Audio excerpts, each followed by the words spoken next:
time since we held one of our little woodland Q&As.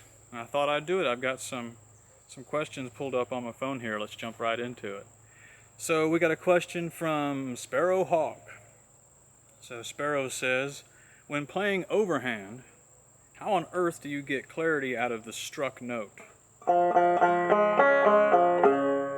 I'm having trouble with it, and it's just sounding like I'm banging out sound from the old banjo. Following that, how do you avoid playing full chords on the banjo? I notice nobody ever does, and I don't want my playing to turn into that of a rhythm guitar player with a banjo in my hand. That happens to a lot of people. I play with a lot of guitarists and pianists in a church band, and I'm trying to get that banjo identity out there.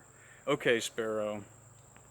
How do you get clarity out of your banjo? I mean, so you really need to focus. First of all, I mean, you're going to be striking individual strings.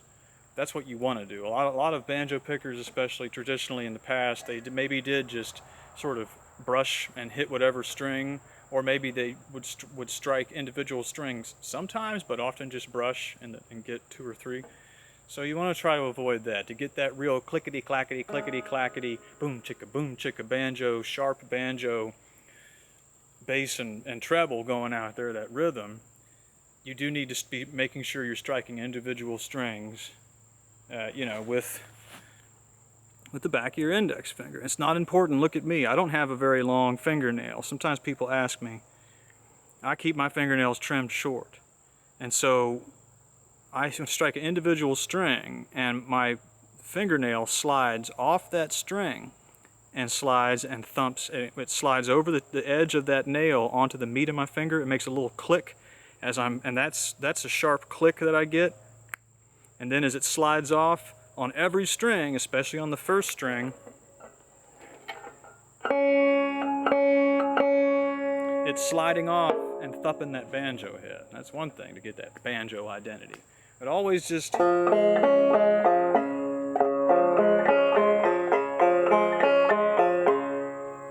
make sure you're getting that click, whatever kind of fingernail you do or don't have. Make sure you're getting that click. You're striking individual strings in between your brush and your thumb. Just make sure you're doing that. Another thing, a lot of banjos just sound muddy. I discussed this in the last recent video. Get an adjustable tailpiece. If you have a tailpiece that allows you to twist this knob and raise or lower the tailpiece on top of the hide, clamp it way down to where it's almost touching your skin. You don't want it to actually touch your skin. I don't. But make it to where it's just barely floating above. That makes your banjo sound a lot sharper.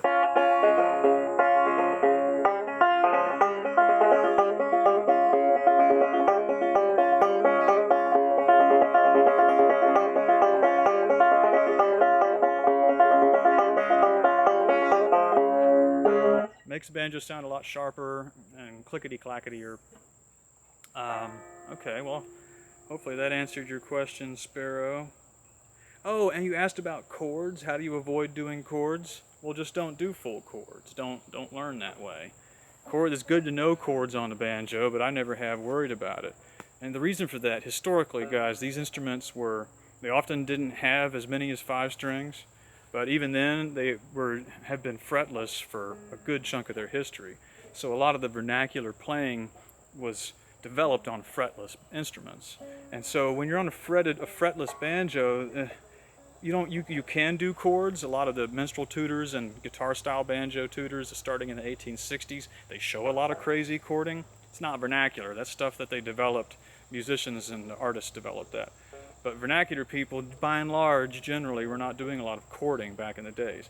That's why there's so many banjo tunings. You retune these knobs, you get your chord from here, from these knobs. And then all you're doing is you take one finger, maybe 2, sliding and plucking. That's how you do it.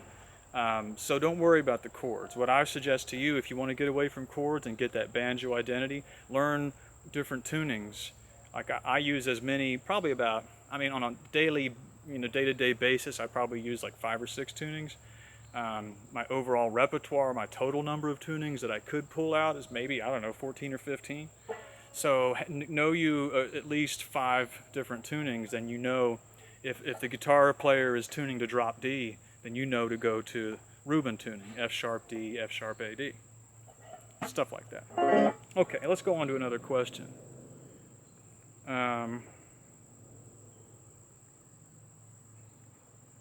Michael asks, have you ever tried a moon bridge on your banjos, and what is your opinion of them? Best regards. Well, Michael, no, I never have tried a moon bridge. What he's talking about is those compensated bridges that when you look at them, they're crescent shaped. I never have tried one, but you know what? I would. If I ever get my hands on one, I'll try it, and I'll bet you they're good. If you get one that's made by a good bridge maker, I'd say go ahead and get them, because it's a compensated bridge. And if it actually, beware, a lot of bridges that claim to be compensated, they're not really compensated, because there's no geometry went into it. They just kind of eyeballed it. So, what's it really doing? But if you get one from a real bridge maker, somebody who makes good bridges, that's actually compensated and put some mathematics and some thought into it, yeah, I would go ahead and get a moon bridge and play the hell out of that thing. Let's get to another question here. Ray wants to know, he says, just downloaded your tracks from iTunes. Real party starter, have a hell of a time learning these old tunes. Cool, Ray. And he asks, is Shawnee Town in your repertoire? He says it's a gem. He's from Great Britain. No, Shawnee Town, I actually looked that up a while ago when you asked that question. Immediately I know that the Shawnee, they are a Native American tribe from up north somewhere, I think the Ohio River Valley area, if I'm not mistaken, back in the day. And so that's not a southern piece, I wouldn't think. But I did actually, I pulled it up and listened to it. It sounds familiar. It's one of those, it's an old fiddle tune, so those all share a lot of characteristics. But I do not play Shawnee Town, and Ray, before you mentioned it, I had never heard of Shawnee Town, but that is a song from up north. That's a fiddle tune from up north somewhere. Let's get us another one here.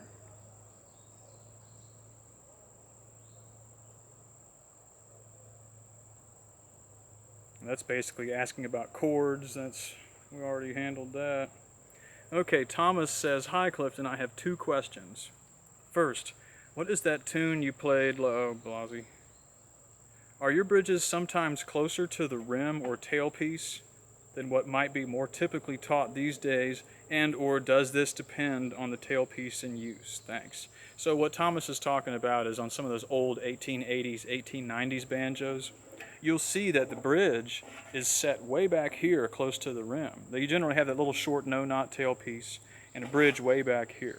I don't know why that is, but in that period from the 1880s about into the early 1900s, you see that, especially on banjos with a bigger pot. I don't know why that is, but for whatever reason, they've set the scale of it up to where when you set your bridge, appropriately set your bridge, it winds up being back here close to the rim. And they did that on purpose. For some reason. I think it's because they were starting to realize that it sounded better if there was more of a steeper angle from your tailpiece to your bridge. They started to realize that, but they were all using no-knots and stuff. So I think that's what that is. And then once you get the adjustable tailpiece comes in, I guess in the early 1900s, that kind of goes away and the bridge kind of migrates, at least from my perspective, from what I see in photographs and stuff and dealing with these old banjos. After the early 1900s, you get adjustable tailpieces. The bridge migrates back toward the center of the hide. Now, that's just what I think happened. There's probably some banjo historian out there who'll prove me wrong and knows why they actually did that, but that's what I think. Richard says, I only discovered your excellent videos recently. So you may have answered this question already. I've noticed that most of the 1880s, 1890s banjos you feature have metal pots. Was that the norm back then? Thanks, Richard. Well, Richard, it was pretty much the norm for factory banjos back. If you wanted to sell a banjo and say that it was like a good high-grade banjo, you needed to have that shiny metal rim. And what most of that is they call it spun over, a spun over pot, because they actually used sheet metal. They started with German silver in the 1870s doing this. I think in New York is where it was developed. they started cladding these wooden rims with sheet metal.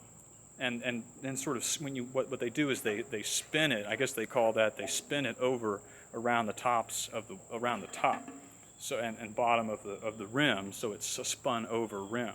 They did that to add weight to the banjo and to make it a little, to change the sound. It makes the banjo a little bit louder and punchier, I think, if you have a metal clad rim. So that was the norm, and the guy who really popularized that was Sam Stewart, S.S. Stewart Banjo Company. All of his banjos had a metal clad rim after the early period, and he pushed it and said it was the only way to go. But again, once people in the early 1900s, the resonators started getting put on the backs of these things. Once you had a resonator on the banjo, you didn't need that extra mass and whatever sound. You didn't need that from the cladding. So once the resonators come in, cladding goes out. The spun over rim goes out. So yeah, that's why you'll see those old banjos. It was popular to do that. I got time for one more. Okay, James says, Clifton, can you please do a video on singing in key correctly? Thank you. Brother Long Neck Picker from Ireland. Okay, James, real quick, all you got to do to sing in key is take your bass string. How low can you sing? Oh. Drop your bass string down there. Oh. Drop your bass string to match the lowest note you can make with your throat, and then relative tune your other strings accordingly, and then you'll be singing in tune. Okay, everybody, that's all the time I got. If you had fun watching that, if it was helpful, please do give me the thumbs up and subscribe to the channel, and you'll see me later. Thanks a lot.